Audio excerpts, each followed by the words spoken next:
This is Hannibal here from the Hannibal TV on YouTube. Back in 1993, WWE was kind of a chaotic place behind the scenes. It hadn't gone corporate yet, hadn't gone public yet.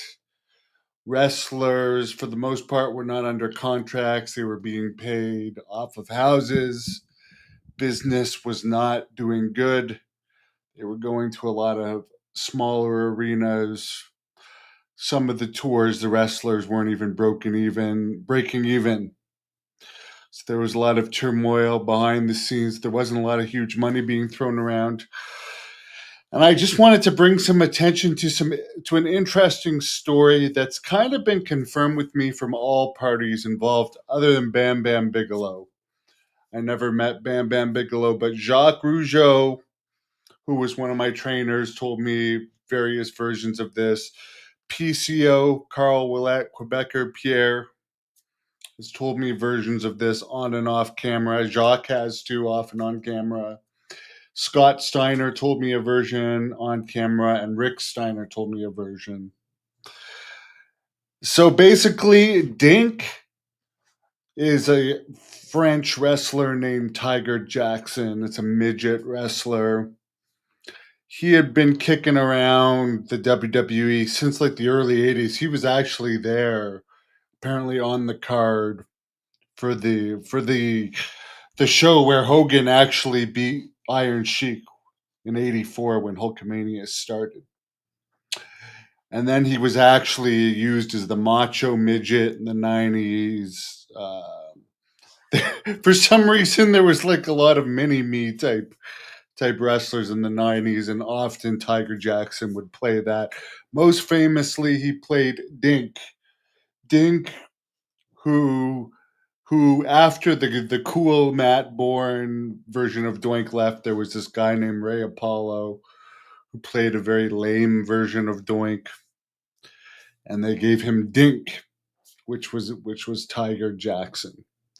So I guess Bam Bam Bigelow was bullying Tiger Jackson, and at one point in time, Jacques Rougeau stood up for Tiger Jackson to Bam Bam and basically said, "Hey, next time you wanna play a joke on someone, play one on me," because I guess he'd been ribbing Tiger, and of course, Tiger's not going to stand up to Bam Bam.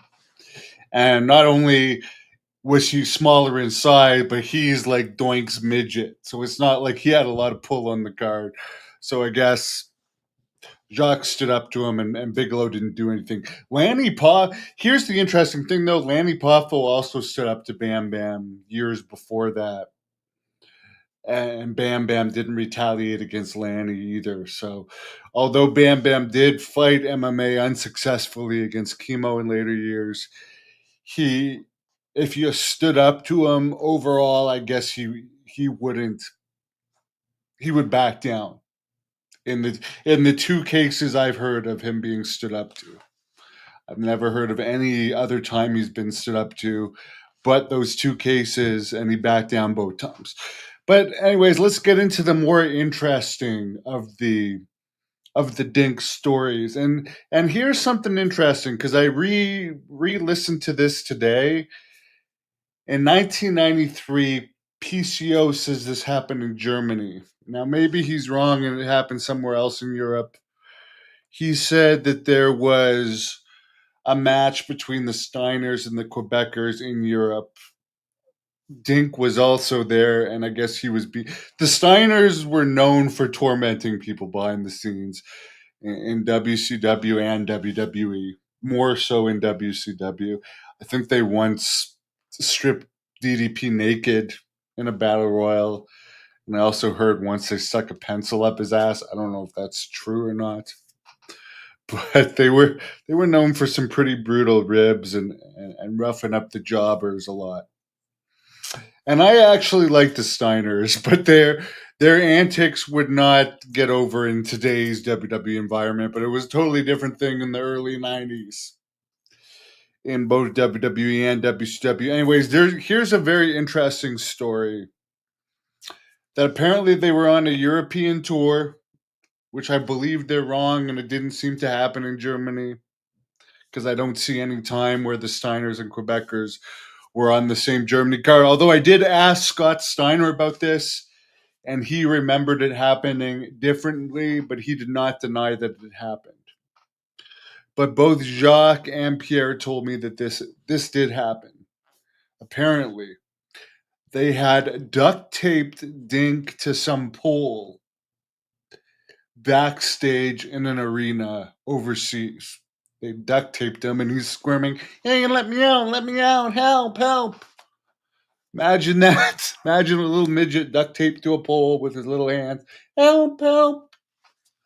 Anyways, I guess Jacques Rougeau, who was friends with Dink, comes in the dressing room, sees this, and just snaps at the Steiners, and he grabs an apple, and he goes to whip this apple at Rick Steiner's head, but he misses Rick Steiner's head, and it hits the pole that Dink is attached to, and it just explodes. And then everyone goes quiet. There's like an oh sound. And that was the end of it. They had to wrestle that night. Nothing happened. I guess Jacques had that reputation from using the roll of quarters on Dynamite that he would resort to using weapons in fights so people didn't mess with him. So nothing further came out of it.